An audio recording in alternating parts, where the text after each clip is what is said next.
Bismillahirrahmanirrahim. Assalamualaikum warahmatullahi wabarakatuh. Innal hamdalillah nahmaduhu wa nasta'inuhu wa nastaghfiruh wa na'udzu billahi min shururi anfusina wa sayyiati a'malina. Man yahdihillahu fala mudilla lahu wa man yudlil fala hadiya lahu. Asyhadu an la ilaha illallah wahdahu la syarika lah wa asyhadu anna Muhammadan abduhu wa rasuluh salawatullahi wa salamuhu alaihi. Ya ayyuhalladzina amanu taqullaha haqqa tuqatih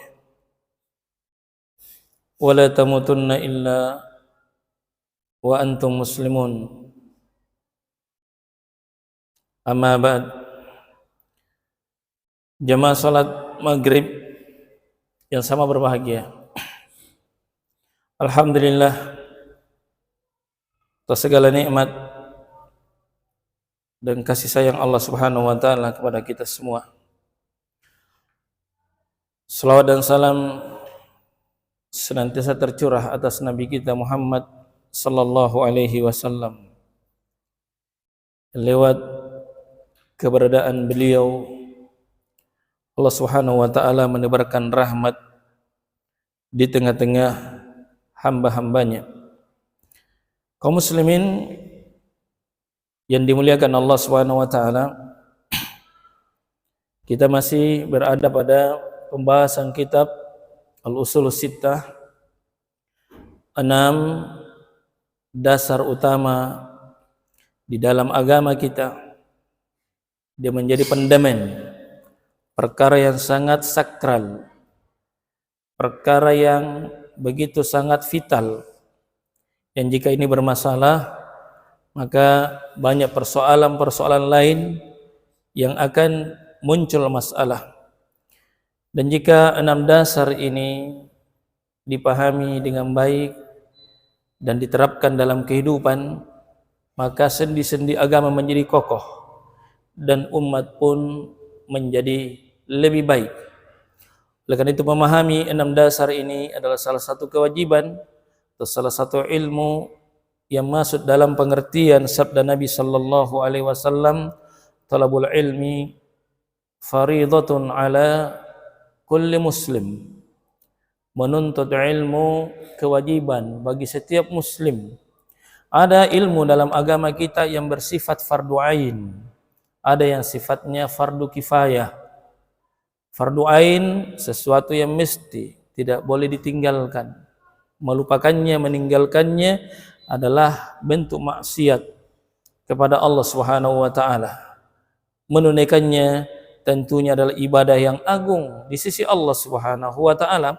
Di antaranya adalah ilmu-ilmu yang terkait apa yang kita sampaikan atau apa yang dijelaskan oleh Syekh Muhammad bin Sulaiman dalam risalah beliau yang singkat ini, yakni Al-Ushulus Sittah, 6 dasar pilar utama di dalam agama kita, yang mana Allah Subhanahu wa taala menjelaskannya di dalam Al-Qur'an, di berbagai tempat dalam Al-Qur'an berulang kali.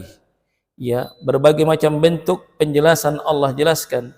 Demikian pula utusannya Nabi kita Muhammad sallallahu alaihi wasallam agar selalu diingat dan dijadikan dasar di dalam kehidupan beragama kita.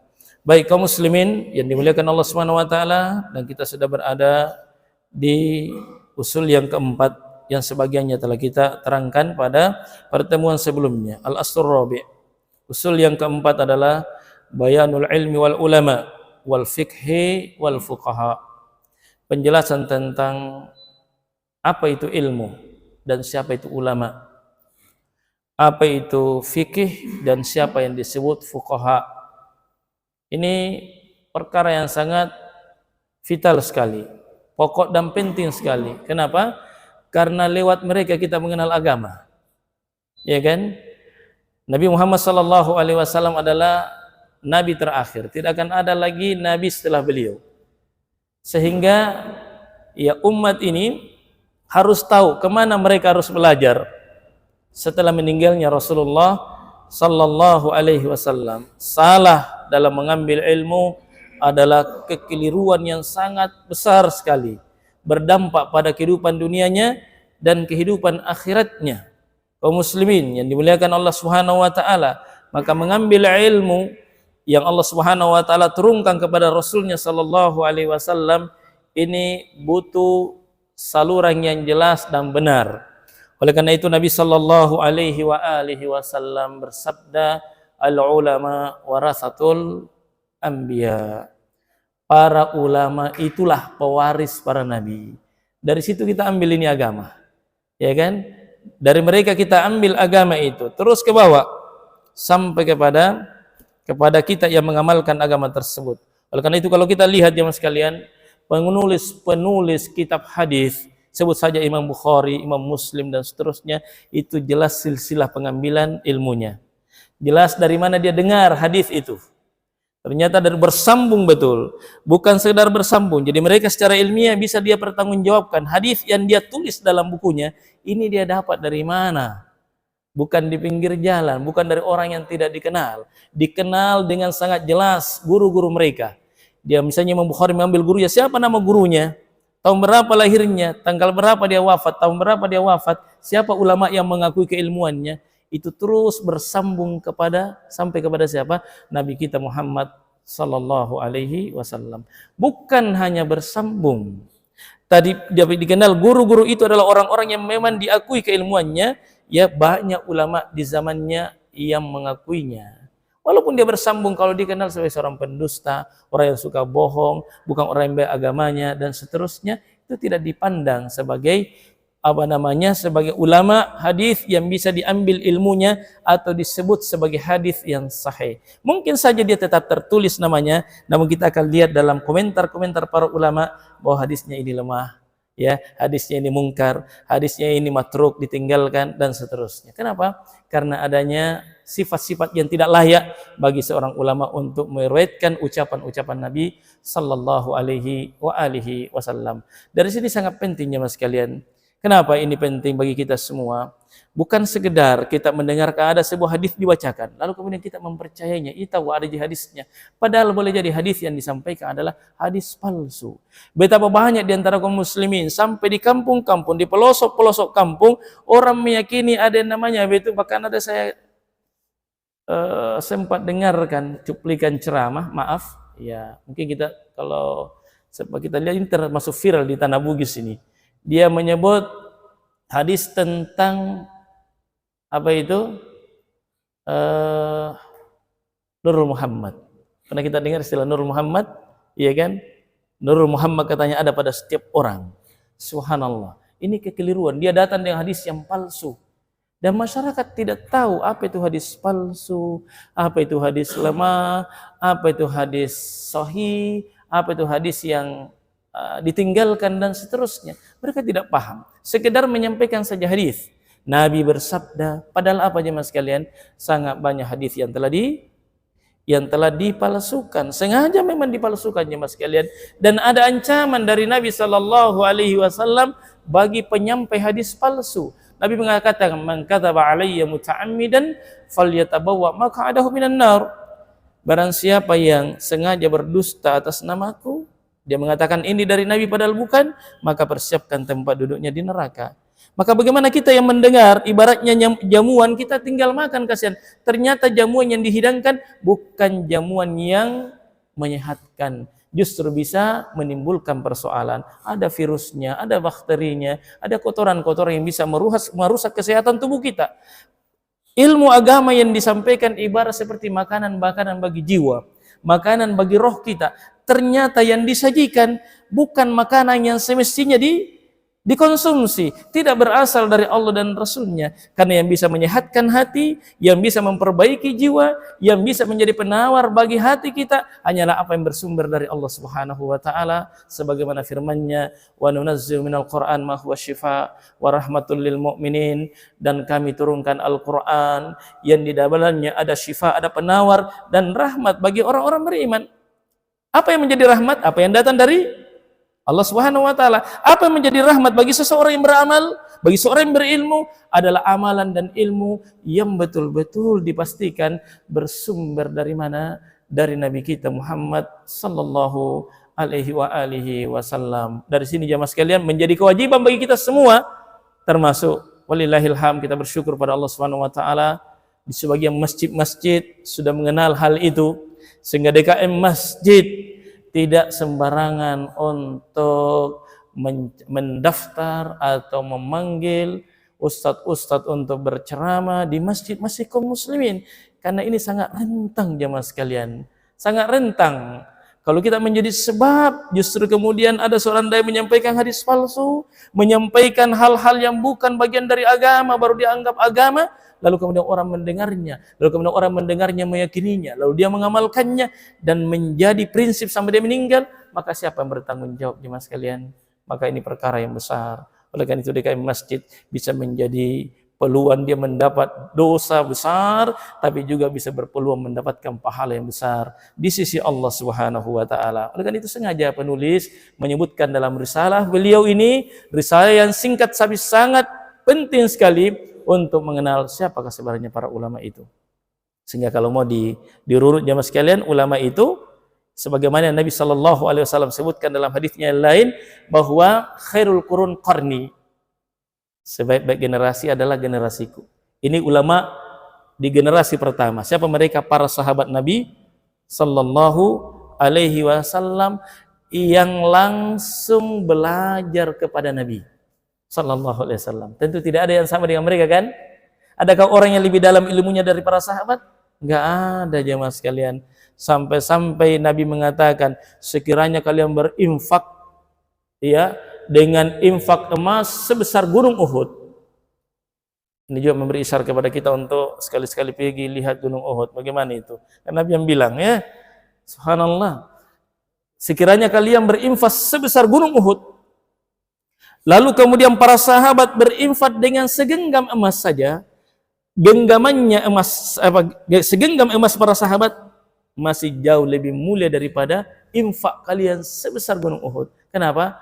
Karena kedalaman ilmu mereka, rasa takutnya kepada Allah, bersihnya pemahaman agama mereka dari hal-hal yang berbau campuran yang tidak ada sumbernya dari agama ini, dan pengamalan mereka yang begitu sangat sempurna terhadap agama ini.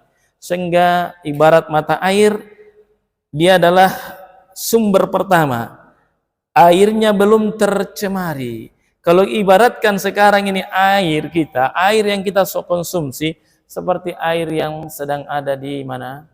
Di sungai. Di sungai itu berbagai macam campuran. Tentu kita tidak ingin kita konsumsi langsung, yang penting air, alami saja, minum saja karena masih air. Disebut air sungai, tentu tidak jemaah sekalian. Tentu butuh proses, makanya ada PDAM dan seterusnya. PDAM ya, PDAM. Dibersihkan dulu, disaring dulu, ya, sehingga bisa setidaknya mendekati aslinya, baru bisa dikonsumsi jemaah sekalian. Kira-kira begitu cara beragama. Kita dengan Nabi sudah berapa generasi kira-kira jemaah? Sudah sangat jauh, kan? Sangat jauh, sehingga yang sampai kepada kita ada yang kadang datang dari Nabi, ada yang bukan, tapi dianggap datang dari Nabi sallallahu alaihi wasallam. Sehingga di sinilah muncul beragam macam bentuk keyakinan-keyakinan, pemahaman-pemahaman, amalan-amalan yang justru tidak bersumber dari Nabi sallallahu alaihi wasallam. Hanya saja dikatakan, katanya beding, kalau orang Makassar beding, kalau sudah beng orang maka ini sudah biasanya bukan dari Nabi sallallahu alaihi wasallam. Agama ini ilmu pasti jemaah sekalian, sehingga dipastikan betul-betul kita harus yakini bahwa inilah memang datang dari Nabi sallallahu alaihi wasallam. Kaum muslimin yang dimuliakan Allah Subhanahu wa taala. Kemudian generasi berikutnya kata Nabi, tsummal ladzina yalunahum. Kemudian generasi yang datang setelahnya, siapa itu? Tabi'in. Tabi'in yang berguru langsung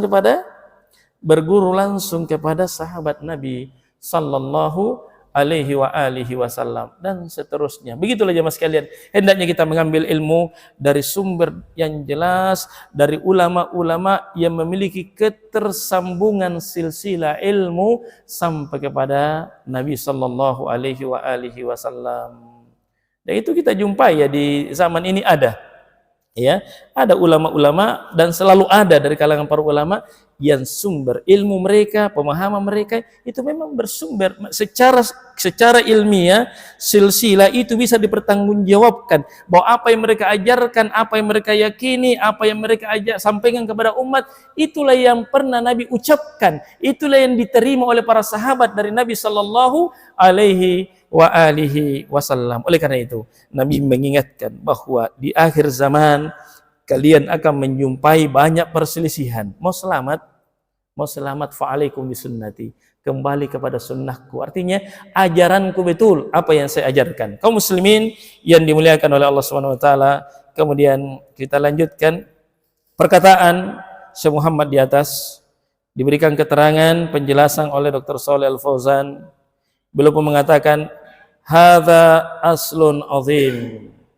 Ini adalah dasar pijakan yang sangat agung yang hendaknya dipahami oleh setiap muslimah. Siapa sih ulama itu? Ya, siapa sih ulama itu? Nah, kata beliau, dan apa isi ilmu itu? Maka beliau mengatakan, wa huwa bayanul muradi bil ilmi, yaitu penjelasan apa yang dimaksud dengan ilmu itu. Kalau tadi ulamanya ya, kalau sekarang ilmunya. Apa yang dimaksud dengan ilmu? Apa yang diinginkan dengan ilmu di sini? Kata beliau, wa huwa anna al-ilma wa huwa ilmu syar'i. Maka ilmu yang dimaksudkan di sini adalah ilmu agama.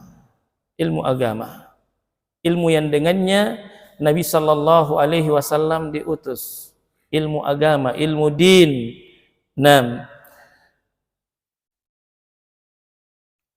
Wa huwa ilmu syar'i wa al-mabniu ala kitabillahi wa sunnati rasulih sallallahu alaihi wasallam, yakni ilmu agama yang dibangun di atas berdasarkan kitab Allah Subhanahu wa taala dan sunnah rasulnya sallallahu alaihi wasallam.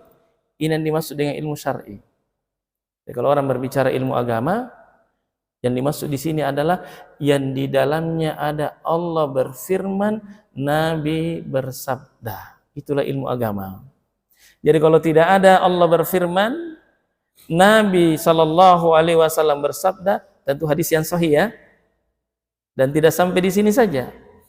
Bukan sekedar Allah berfirman, Nabi bersabda, tapi Allah berfirman, Nabi bersabda sebagaimana yang dipahami oleh para sahabat Nabi sallallahu alaihi wasallam. Karena bisa saja orang mengatakan Allah berfirman begini, tapi menurut dia baca ayat, dia dengar ayat, dia baca ayat yang bunyinya begini, wa nahnu aqrabu min hablil warid, dan kami lebih dekat daripada urat leher. Ya, kami Allah katanya lebih dekat daripada urat leher. Kalau begitu Allah ada pada diri saya. Nah, ini menurut dia. Iya kan? Menurut yang dia pahami dia. Subhanallah. Tapi apa memang begitu pemahaman sahabat? Memangnya begitu Nabi ajarkan? Memangkah seperti itu Nabi ajarkan kepada sahabat bahwa Allah itu lebih dekat daripada urat leher? Nah, ini ada rinciannya jamaah. Kalau berbicara tentang Allah jamaah sekalian, itu ada beberapa. Pertama zatnya, namanya, sifatnya, perbuatannya. Apanya yang dekat di sini? Ya kan? Yang dekat adalah ilmunya. Ilmunya Allah lebih dekat daripada urat lehernya kita, bukan zatnya Allah. Kalau dikatakan Allah sama urat leher kita, weh, berarti kita lebih besar daripada Allah kalau begitu kan? Subhanallah kan? Ini konsekuensinya. Maka di sini harus dipahami. Quran itu bahasa Arab, harus dipahami itu bahasa menurut orang Arab. Lebih khusus lagi menurut yang dipahami oleh Nabi, lalu diajarkan sama sahabat, dipahami dengan baik oleh para sahabat, dan tidak ada seorang sahabat pun yang mengatakan Allah di mana-mana. Gak ada jamaah. Semua sahabat ketika Mereka ditanya di mana Allah, satu suara. Iya kan? Semua mengatakan fis sama, di langit. Ilmu ini, jamaah sekalian, bahwa Allah berada di langit, ini yang diajarkan oleh Allah kepada Nabi, Nabi kepada siapa? Para sahabat, sahabat kepada tabi'in, terus kepada para imam yang 4,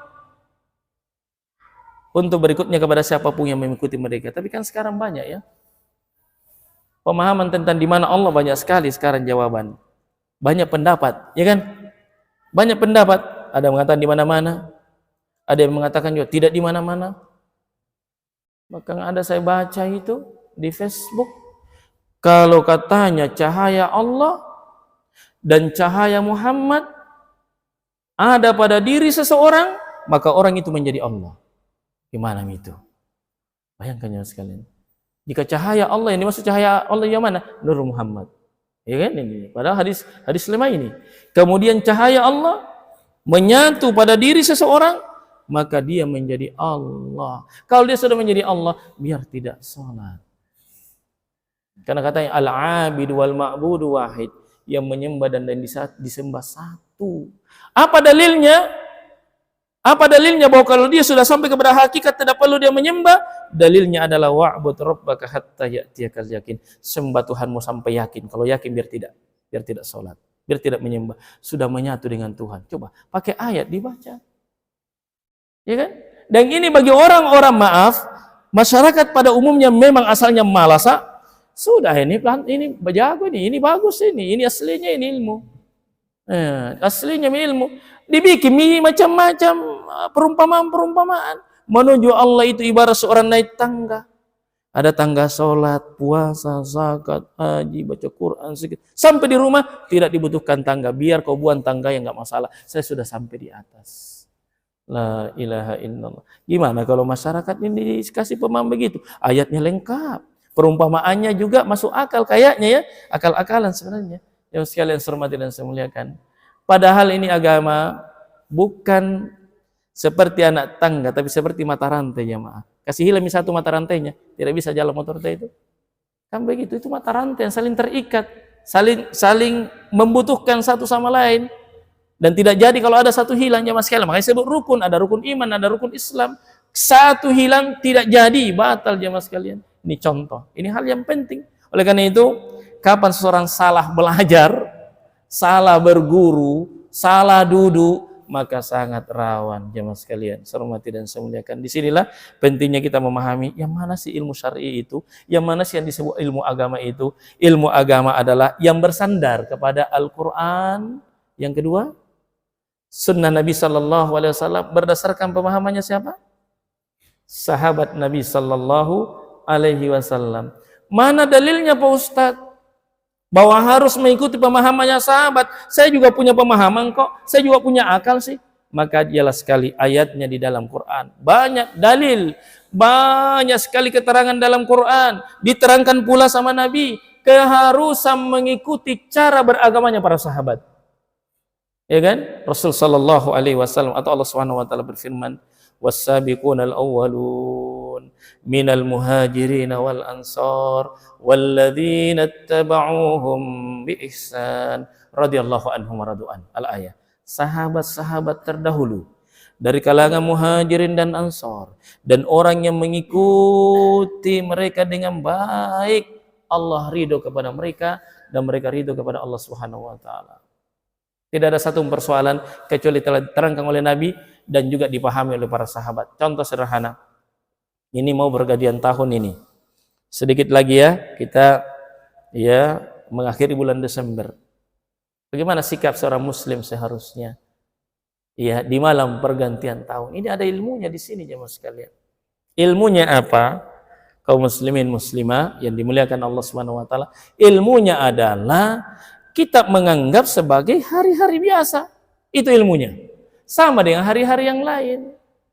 Ya kan? Jangankan, atau pertanyaan saya, tahun miladiah ini, sekarang 2000 berapa sekarang? 2023. Pertanyaannya, apakah hitungan tahun ini sudah ada di zaman Nabi atau tidak? Ada enggak? Sudah ada. Karena sudah tahun 2000-an kan? Kalau kalender Hijriah sekarang masih tahun berapa? 1445 kan? 1445 Hijriah berarti lebih tua ini yang hitungan miladiah. Berarti tahun miladiah itu sudah ada di zaman Nabi. Sudah ada jemaah sekalian. Apakah ada riwayat para sahabat merayakannya, menanti begadang di malam hari, menunggu pergantian tahun? Subhanallah, tidak ada sama sekali jemaah sekalian. Karena itu betul-betul dianggap pertama bukan bagian dari agama Islam. Tidak ada sedikit pun, tidak jauh, tidak dekat, tidak ujung, tidak pangkal, sedikit pun tidak ada hubungannya dengan agama Islam. Murni milik mereka. Murni milik mereka. Siapa yang dimaksud mereka? Kaum Nasara aja mas sekalian. Yang mana dengan tegas Rasul sallallahu alaihi wasallam mengatakan, "Man tashabbaha biqaumin fahuwa minhum." Siapa yang mencontoh-contoh mereka, maka sama dengan mereka. Belum kalau kita lihat sejumlah mudarat, kerusakan, kemungkaran yang terjadi pada malam itu. Subhanallah, begadang yang tidak ada artinya.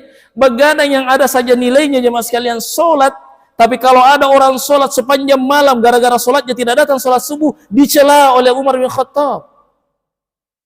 Ini solat jemaah. Solat yang paling afdal setelah solat 5 waktu apa jemaah? Solat malam. Suatu subuh, setelah solat subuh, setelah salam, Amirul Mukminin Umar bin Khattab lihat siapa jamaah yang hadir, siapa yang tidak hadir. Ada sahabat yang tidak ditemukan sholat subuh. Siapa dia? Sahabat yang bernama Sulaiman. Setelah itu Nabi atau Umar bin Khattab langsung temui, datangi rumahnya. Didatangi rumahnya Sulaiman. Ternyata sudah tidak dijumpai Sulaiman. Pergi di pasar. Ditanya ibunya, kemana Sulaiman? Kenapa tidak datang sholat subuh? Ini pemimpin dulu Pak ya. Bukan hanya pikir listrik, pikir air, tapi pikir jamaahnya. Kalau begini semua ketua RT hebat, nah, iya kan? Setelah salam ke kanan ke kiri, walaupun bukan dia jadi imam, langsung lihat siapa tidak datang sholat subuh. Datangi rumah anak, hebat. Kalau kau tidak datang, tidak kutanda tangani anakmu kalau mau menikah, ngapain? Hebat kalau begitu, subhanallah. Ya tidak usah se-ekstrim itu, tapi setidaknya datang. Itu kan luar biasa, tanggung jawab menjadi pemimpin tidak ringan. Dan itu Anda akan ditanya jamaah, kenapa tidak datang sholat berjamaah? Jamaahmu Pak RT, Pak RW, ya akan ditanya, itu benar gak memang saya? Akan ditanya. Sampai apa kata Umar bin Khattab? Kalau ada kuda yang tersesat, tidak tahu jalan pulang ke kandangnya, saya khawatir Umar akan ditanya di akhirat. Kenapa ada kuda tidak sampai di rumahnya, tidak sampai di kandangnya? La ilaha illallah. Begitu sangat takutnya orang-orang terdahulu. Jadi sekalian saya hormati dan saya muliakan, kembali tadi, maka dijawab oleh ibunya Sulaiman ini, wahai Amirul Mukminin, adapun Sulaiman, semalam suntuk dia sholat lail dia. Karena saking lamanya sholat lail tertidur tidak mendengar azan subuh. Apa mina bilang Amirul Mukminin? Saya menghadiri sholat subuh berjamaah. Lebih aku sukai daripada sholat sepanjang suntuk. Tapi saya tidak datang sholat subuh. Ini orang yang tidak datang sholat subuh gara-gara apa Ji? Bakar-bakar ikan, main domino, nonton bola, main game, dan seterusnya. Katanya menanti pergantian tahun, sholat subuhnya jam 8 pagi, untung kalau sholat subuh. La ilaha illallah. Betapa jauhnya antara apa yang dilakukan oleh para sahabat dengan kita jemaah sekalian. Nah, ini cukup jadi pelajaran untuk kita. Jangankan tahun miladiah, tahun hijriah saja jemaah sekalian. Kalau tahun hijriah itu pergantiannya kapan? Menjelang maghrib tuh, karena masuk maghrib berarti berganti hari kan? Ada enggak riwayat sahabat? Ada enggak riwayat Abu Bakar Siddiq, Umar bin Khattab, Utsman bin Affan, Ali radhiyallahu anhum, atau sahabat-sahabat yang lain, atau imam-imam yang 4 sebelum masuk pergantian tahun Hijriah, mari kita menanti pergantian tahun. Setelah sholat asar kita duduk-duduk sambil berzikir dengan pengajian, menanti masuknya waktu maghrib sebagai tanda syukur kepada Allah. Bertambah lagi umur, masuk lagi tahun ajaran atau tahun baru Hijriah. Mana ada jemaah sekalian? Mana ada? Seperti enggak ada. Tidak ada sama sekali jemaah sekalian. Yang ada adalah mengagungkan hari-hari yang Allah agungkan. Ya kan? Misalnya Muharram, dianjurkan untuk berpuasa, itu caranya bersyukur. Kan begitu ya? Itu caranya bersyukur. Tidak ada doa khusus, doa akhir tahun. Ada kan biasa itu buku-buku kecil yang biasa disebar-sebar itu. Doa akhir tahun, pergantian tahun, doa awal tahun. Ada itu. Saya juga pernah amalkan dulu. Ya kan tidak ditahu, kasihan. Ternyata subhanallah, tidak sama sekali sedikit pun tidak ada petunjuk dari Nabi Shallallahu Alaihi Wasallam. Maka tabi, saya ingin sampaikan kepada diri saya, kita semua, para orang tua, para kakek, para nenek, jangan dikasih uang anak pada hari itu napabali salam petasan, kasihan. Jangan. Ya kan, kalau biasa kita kasih uang 10.000, jangan kasih uang. Apa yang biasa dia belanja, belikan apa yang dia biasa beli. Jangan dikasih uang. Nah, beli nanti petasan. Tapi penjual-penjual ini jangan makin jual petasan, kasihan. Subhanallah. Banyak sekali kemungkarannya petasan itu. Pertama, menyerupai kaum Majusi. Iya kan? Kaum Majusi penyembah api. Itu makanya perhatikan di tahun pergantian tahun itu sejumlah tradisi agama ada di situ. Agama Majusi ada, agama Yahudi ada, tiup trompet kan? Ya kan jemaah sekalian? Tiup trompet ada? Banyak dijual trompet? Itu jalannya Yahudi. Banyak dijual petasan? Itu agamanya Majusi. La ilaha illallah. Ini semua yang dilakukan oleh kaum muslimin di akhir tahun. Dan benarlah yang Nabi Shallallahu Alaihi Wasallam sabdakan, la tattabi'unna sanana man kana qablakum. Benar-benar kalian akan mengikuti sunnah-sunnah, tradisi-tradisi orang-orang sebelum kalian. Sejengkal demi sejengkal, sehasta demi sehasta, hingga sekiranya mereka masuk ke dalam lubang biawak sekalipun, kalian ikut, kalian turut. Tidak sedikit, tidak yang banyak, kalian akan mengikuti mereka. Ini Nabi sudah ingatkan, peringatkan kita. Subhanallah, agar kita jauhi. Belum lagi orang yang bunyikan petasan. Wih, ada yang berapa harganya petasan itu? Ada yang jutaan katanya ya. Subhanallah. Pas dia bunyikan petasan itu di tengah malam, sementara tetangganya sedang tidur. Mungkin ada yang berpenyakit jantungan. Bisa sih orang meninggal gara-gara itu. Anda membunuh tetangga Anda sendiri. Nabi Shallallahu Alaihi Wasallam bersabda, ya al-muslim man salimal muslimuna min lisanihi wa yadihi. Seorang muslim itu di mana muslim yang lainnya selamat dari gangguan tangan dan lisannya. Kan begitu ya Mas kalian. Ini sengaja kita kritisi agar apa? Mari kita memandang sesuatu sebagaimana mestinya, sama sekali bukan bagian dari agama. Bahkan menurut agama kita, kalau kita betul-betul mau beragama sebagaimana yang diterangkan oleh Allah dan Rasulnya, dipahami oleh para sahabat, justru tidak boleh menyaksikan, tidak boleh bergembira, tidak boleh ada kegembiraan sedikit pun. Allah Subhanahu wa taala berfirman, walladzina la yashhaduna az-zur. Ini ayatnya. Walladzina la yashhaduna az-zur, dan orang-orang yang tidak ikut menyaksikan az-zur. Apa yang dimaksud dengan az-zur? Sejumlah ahli mufassir, di antaranya Imam Mujahid dan yang lainnya mengatakan bahwa dimaksud dengan az-zur adalah a'yadul musyrikin, hari-hari rayanya orang-orang kafir, hari-hari rayanya orang-orang musyrikin. Kaum muslimin tidak boleh menyaksikannya, apalagi bergembira, apalagi turut serta. Iya kan? Turut serta, lebih-lebih tidak bolehnya jemaah sekalian. Berarti ini maksiat tentunya jemaah sekalian, maksiat yang dibayar. Ya kan? Maksiat yang dibayar dengan uang, dengan harta, dengan waktu dan seterusnya. Terus apa dibikin Pak Ustadz? Magiak kalimbu. Pergi tidur, istirahat seperti biasa. Kalau mau bangun sholat, silakan sholat. Kalau mau berzikir, baca Quran, silakan. Tapi tidak ada hubungannya dengan malam pergantian tahun itu. Kaum muslimin, muslimah yang dimuliakan oleh Allah Subhanahu wa taala. Di sinilah pentingnya ya Mas, sekali lagi bahwa kita harus diarahkan, kita harus terbimbing oleh wahyu. Kehidupan kita ini harus dibimbing yang wahyu, kan kita orang beragama kan? Umat Islam, kaum muslimin, umat Muhammad, berarti pengikut Muhammad, siap diatur oleh Allah dan Rasulnya. Al-Quran menjadi pedomannya. Allah berfirman, "Dzalikal kitabul la raiba fihi hudan lil muttaqin." Inilah kitab Al-Quran yang tidak ada keraguan di dalam, petunjuk bagi orang-orang yang bertakwa. Kita semua insya Allah orang bertakwa. Bagaimana Quran berbicara tentang pergantian tahun?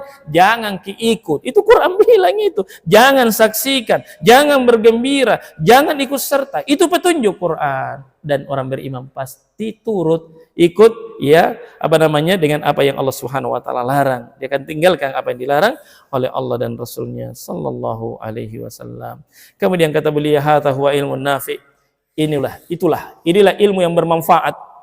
Itulah ilmu yang bermanfaat. Ilmu agama yang dibangun di atas dasar Quran dan Sunnah berdasarkan pemahaman para sahabat. Pemahaman para sahabat inilah jemaah sekalian, memahami Quran, memahami hadis berdasarkan pemahaman sahabat yang Allah perintahkan tadi disebut salaf. Pemahaman salaf. Ini kan belakang hari jemaah sekalian, ini penting ya. Penting sekali kita luruskan ini, karena ilmu dan ulama yang sesungguhnya, saya ulangi, ilmu yang sesungguhnya, ulama yang sebenarnya, sejatinya ulama di akhir zaman ini, di akhir-akhir ini, itu dituduh dengan berbagai macam tuduhan. Iya kan? Dituduh dengan berbagai macam tuduhan, hinaan. Ya, kalau dikritik ya mungkin kritik membangun atau mau diskusi wajar, tapi kalau melempar kedustaan, ya kan, melempar hujatan tanpa ada tabayyun, tanpa ada klarifikasi, ini rawan ini. Ya kan? Kalau kita mengajak orang seperti ini, bahaya, ini salafi wahabi ini. Ya kan? Sering kita dengar Pak ya, salafi wahabi. Katanya salafi wahabi yang suka mengkafir-kafirkan orang, ya, dan seterusnya, suka membid'ah-bid'ahkan orang, suka mengkafir-kafirkan orang itu. Ini bahaya jemaah sekalian. Ini ucapan-ucapan yang dia akan bertanggungjawabkan di sisi Allah Subhanahu wa taala. Memang benar, tidak boleh kita menuduh orang sembarangan. Tidak boleh kita tunjuk orang, kamu ahli neraka, kamu orang musyrik, kamu orang kafir, kalau dia asalnya muslim. Tidak boleh. Dilarang. Dan yang kita pahami dari ilmu agama ini tidak mengajarkan seperti itu. Bahkan yang ada adalah larangan melemparkan tuduhan kepada saudara kita, apalagi tuduhan kekufuran. Karena kata Nabi, siapa yang mengatakan kepada saudaranya wahai kafir dan ternyata tidak kafir, maka tuduhan itu akan berbalik kepadanya. Ini kan bahaya.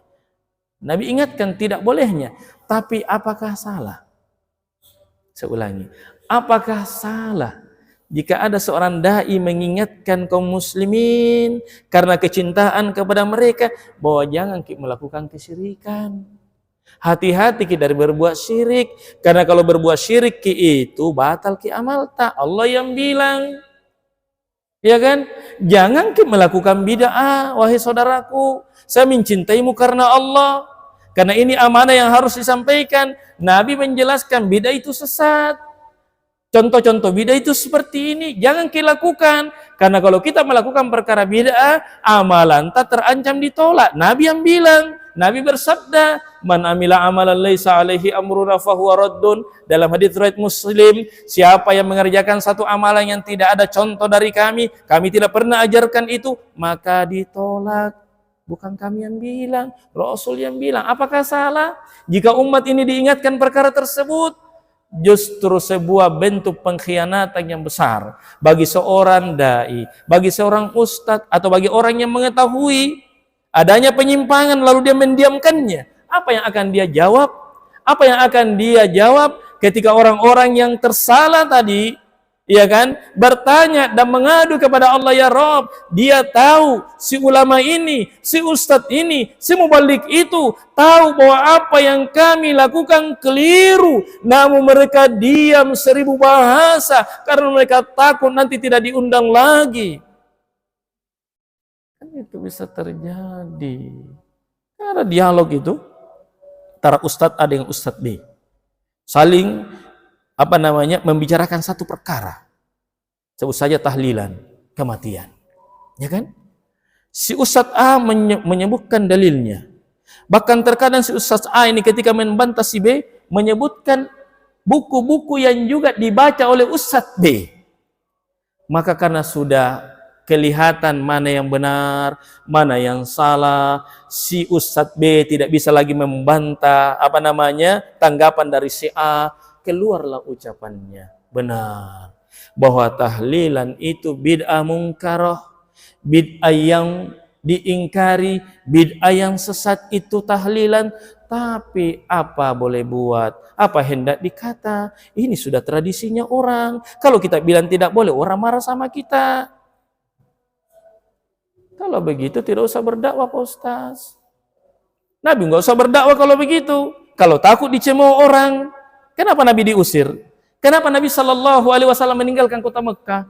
Kenapa beliau hijrah? Karena diusir oleh kaumnya. Siapa kaumnya? Pamannya sendiri, keluarganya sendiri, satu garis keturunan. Kenapa diusir? Karena beliau menyampaikan kebenaran. Tiba-tiba ada ustaz mengatakan jangan disampaikan, nanti orang marah. Tidak diundang lagi di situ ceramah.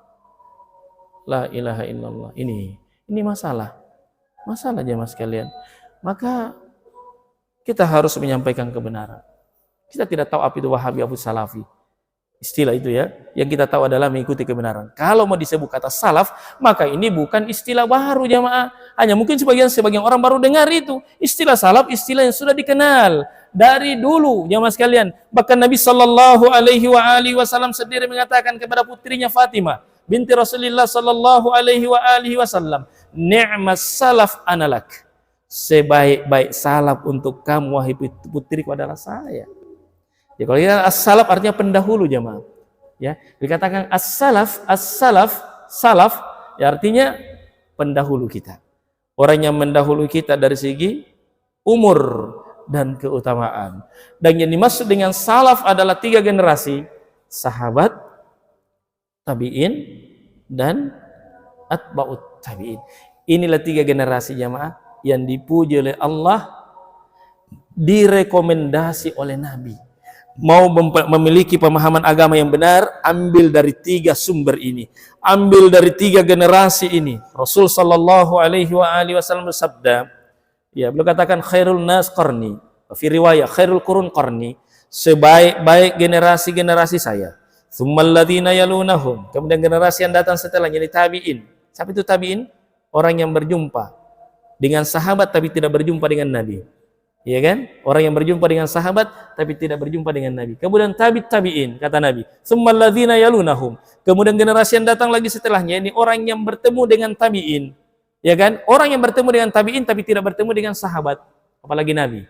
Inilah 3 generasi yang diakui pemahaman agamanya, praktek beragamanya.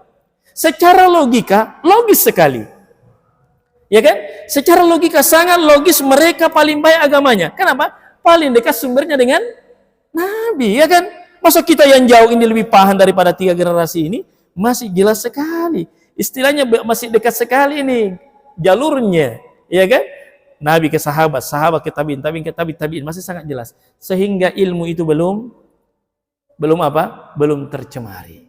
Kaum muslimin yang dimuliakan oleh Allah Subhanahu wa taala. Kata Nabi, adapun setelah itu akan tersebar keburukan. Di antaranya bentuk-bentuk keburukannya mas sekalian. Kenapa ini perlu dibedah dan perlu dijelaskan? Perlu untuk kita luruskan pemahaman, karena banyak orang masuk Islam. Saya ulangi, banyak orang masuk Islam dalam keadaan kalah perang. Di kalah perang, masuklah Islam tidak terbimbing dengan baik. Tidak usah jauh. Setelah Fatu Makkah, nggak usah jauh. Masih zaman Nabi. Masih sahabat yang baru masuk Islam. Ini dicerita langsung sama sahabat.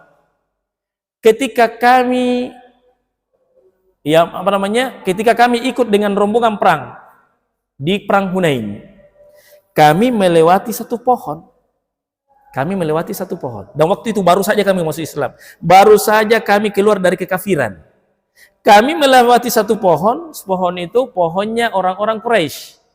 Kafir Quraisy, musyrikin Quraisy, yang mereka namai Dzatu Anwat.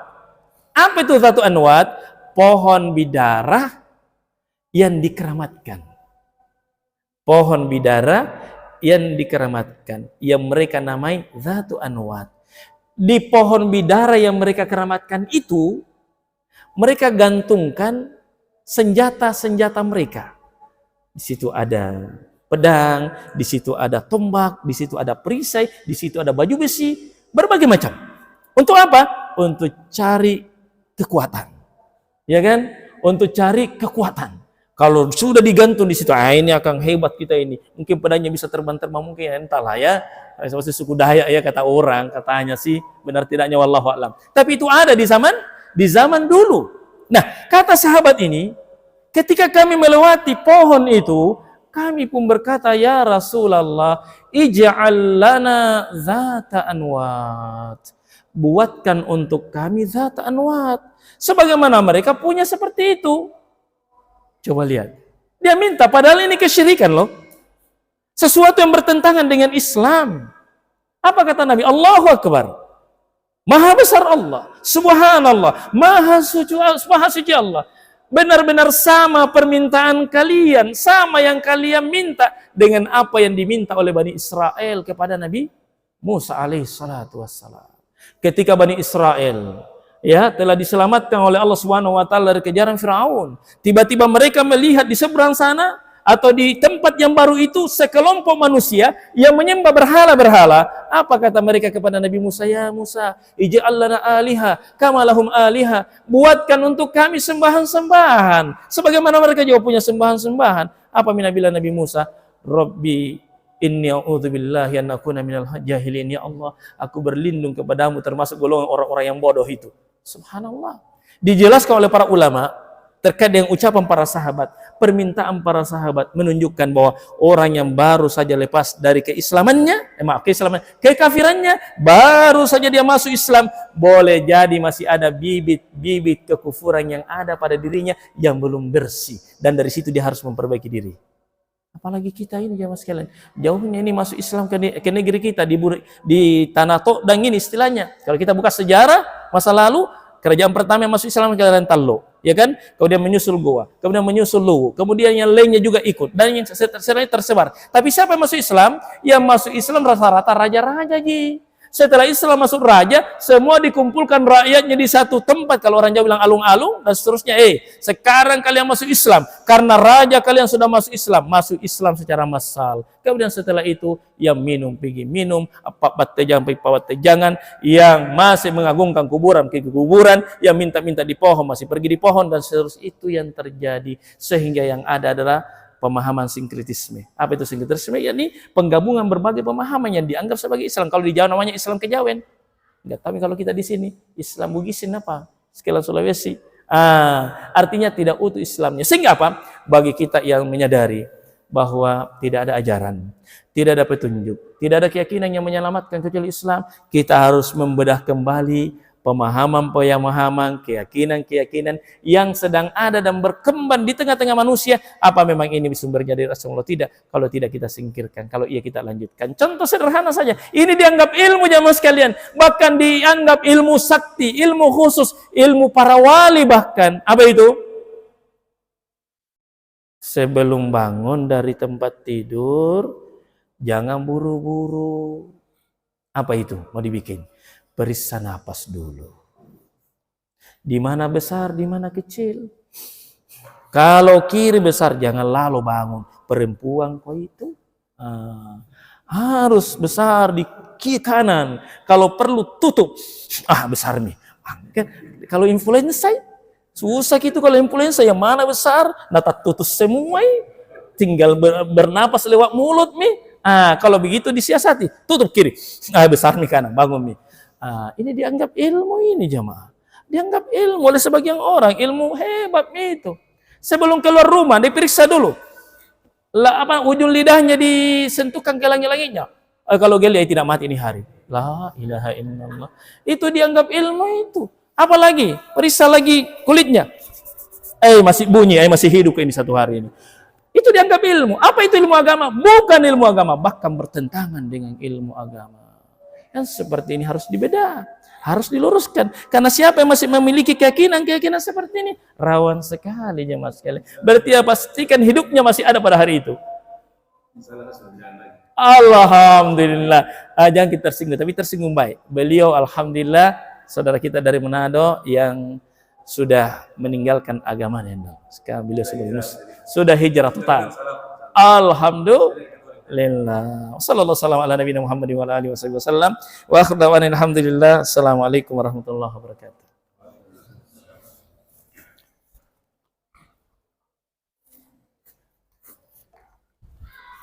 So,